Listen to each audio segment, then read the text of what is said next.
This is how to factory reset, hard reset. This is the TCL Ion V by Tracfone, also T607DL. Very easy to identify. Cool camera panel, cool textured back. So let's factory reset it. We're going to hold volume up and power at the same time. Volume up, power. As soon as we see vibrates TCL logo, let go with both fingers. And if I didn't mention before, we started with the device powered off.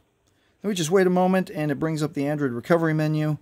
And with the volume keys, we're going to wipe data factory reset, scroll down once, press OK with power.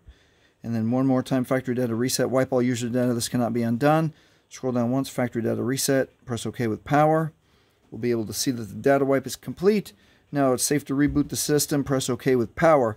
Keep in mind, if you've set up your TCL Ion V with your Google or Gmail account, you will 100% need your Google or Gmail account to log back into your Ion V. Hey, if this has helped you, please like, please subscribe. Thank you for watching.